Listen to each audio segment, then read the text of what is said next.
বন্দে পুরুষোত্তমম। পরমপিতা রাতুল শ্রীচরণে প্রণাম জানিয়ে আপনাদের প্রতি প্রত্যেককে রানন্দিত জয়গুরু জানিয়ে শুরু করছি আজকের ইষ্ট প্রসঙ্গ। বিবাহ নিয়ে শ্রী শ্রী ঠাকুর অনুকূলচন্দ্র আমাদেরকে কি বললেন? তিনি বলছেন, উন্নয়ন আর সুপ্রজনন এই তো বিয়ের মূল, যেমনি তেমনি করে বিয়ে করিস না কো ভুল।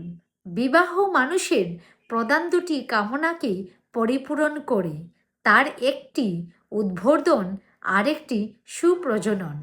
অনুপযুক্ত বিবাহ এই দুটিকে ক্ষীণ করিয়া তুলে। সাবধান, বিবাহকে খেলনা ভাবিও না, যাহাতে তোমার জীবন ও জনন জড়িত। তিনি আরও বলছেন, বিয়ে ব্যাপারে সবার আগে বর্ণের হিসাব করিস, তার সাথেতেই বংশটিকে বেশ খতিয়ে দেখিস। বংশ দেখেই শ্রদ্ধা হলেই স্বাস্থ্য দেখিস কেমন তার, তার সাথে তুই বাজিয়ে নিবি স্বভাব অভ্যাস ব্যবহার। এসবগুলির সুসঙ্গতি মিলেই যদি যায়, বিদ্যা দেখিস নজর করে কর্মের ওজন তাই। পারম্পর্যে এইগুলি সব মিলিয়ে দিলেই বিয়ে, প্রায়ই দেখিস ঠকবি না তুই, মরবি না বেশি।